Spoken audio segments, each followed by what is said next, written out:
မာတိုင်းကြပါရာဖင်တင်တင်ဆက်မှုစီစင်မပြန်လေးကျဆိုလိုက်ပါရရှင်။ယနေ့ညတင်ဆက်ပေးတော့မဲ့တဲ့အကြောင်းအရာတွေကတော့ရွှေညောင်ပင်စစ်ကောင်စီတပ်စခန်းကို KIA မှလက်နက်ကြီးဖြင့်ပစ်ခတ်တိုက်ခိုက်ကြောင်းသိရပါရယ်။ပူတော်လုံစုကျေးရွာမှာတုတ်ကွေယောဂဖြစ်ပွားမှုများနေတဲ့တဲ့နဲ့အကြမ်းဖက်စစ်ကောင်စီတပ်မှလက်နက်ကြီးပစ်ခတ်တဲ့ဖြင့်နမ်ခမ်းမှလုံရွာကပြည်သူတို့ဒဏ်ရာရရှိကြောင်းသိရပါရယ်။ဒီသတင်းတွေကိုကျွန်မမွန်းကြမှာတင်ဆက်ပေးတော့ပါမယ်။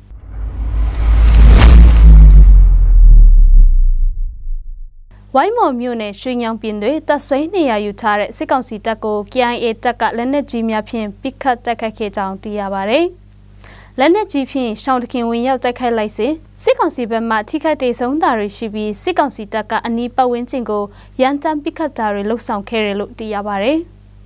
ရွှေညံပင်တပ်စခန်းကမြစ်ကြီးနားပေါ်မော်လမ်းမပေါ်ရရှိနေပြီးခီးသွားပြည်သူများကိုလုံခြုံရေးအကြောင်းပြကပြင်းပြင်းထန်ထန်စစ်ဆေးနေတဲ့နေရာတစ်ခုဖြစ်ပြီးစစ်တင်တန်းပေးနေတဲ့နေရာတစ်ခုလည်းဖြစ်ကြောင်းသိရပါရယ်။ KIA တပ်မဟာ9တပ်ရင်3နေမြေတွေဇွန်လလကုန်ပိုင်းကစတင်ပြီး KIA တပ်နဲ့အကြမ်းဖက်စစ်ကောင်စီတပ်ကြားတိုက်ပွဲဆက်တိုက်ဖြစ်ပွားနေတာကြောင့်စစ်ဘေးရှောင်ပြည်သူများလည်းထပ်တိုးလာတာတွေရှိကြောင်းလည်းသိရပါရယ်ရှင်။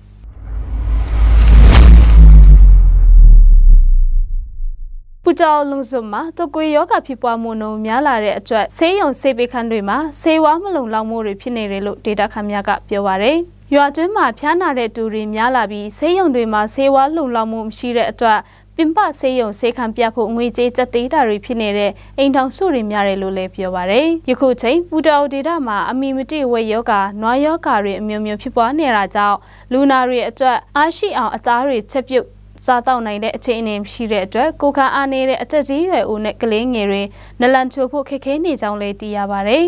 ။ကိုခံအားကောင်းတဲ့အသက်လက်ပိုင်းတွေကတော့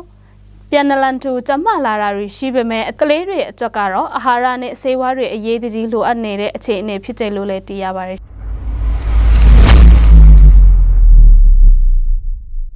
အကြမ်းဖက်စစ်ကောင်စီတပ်ရဲ့လက်နက်ကြီးရန်တမ်းပစ်ခတ်မှုကြောင့်ရှမ်းပြည်နယ်နမ်ခမ်းမလုံကပြည်သူတို့ဦးကောင်းထိခိုက်ဒဏ်ရာရရှိခဲ့တယ်လို့ဒေတာခန့်များကပြောပါရယ်။ဒဏ်ရာရရှိသူမှာအသက်35နှစ်အရွယ်ရွာသားတူဖြစ်ပြီးမျက်နှာလက်မောင်းနဲ့ပေါင်တွေမှာထိခိုက်ဒဏ်ရာပြင်းထန်တဲ့အတွက်နီးစပ်ရဆေးရုံမှာဆေးကုသမှုခံယူနေကြောင်းသိရပါရယ်။မလုံရွာမှာပဲလွန်ခဲ့တဲ့ဩဂုတ်လ1ရက်နေ့ကလည်းအကြမ်းဖက်စစ်ကောင်စီတပ်မှလက်နက်ကြီးပစ်ခတ်တဲ့ဖြင့်မိတွေဖုန်နေတဲ့ရွာသားတို့ထိခိုက်ဒေဆုံးပြီး4ဦးမှ3ဦးကဒဏ်ရာပြင်းထန်ထန်ရရှိခဲ့တယ်လို့သိရပါရယ်။နမ်ခမ်းမလုံရွာသားအများစုဟာမိတွေဖုတ်တဲ့အလုပ်ကိုလုပ်ကင်ကြပြီးရွာသားအချို့မှာတောင်ပေါ်ကဟင်းရှာရောင်းပြီးအကြက်မွေးဝမ်းကြောင်းလုပ်ကင်ပြီးအခုလိုမျိုးအကြမ်းဖက်စစ်ကောင်စီတပ်မှလက်နက်ကြီးများမကြာခဏပစ်ခတ်ကြတွေကြောင့်ရွာသားတွေလုံခြုံမှုမရှိကြီးလန့်စာစားနေရတယ်လို့လည်းသိရပါရယ်ရှင်။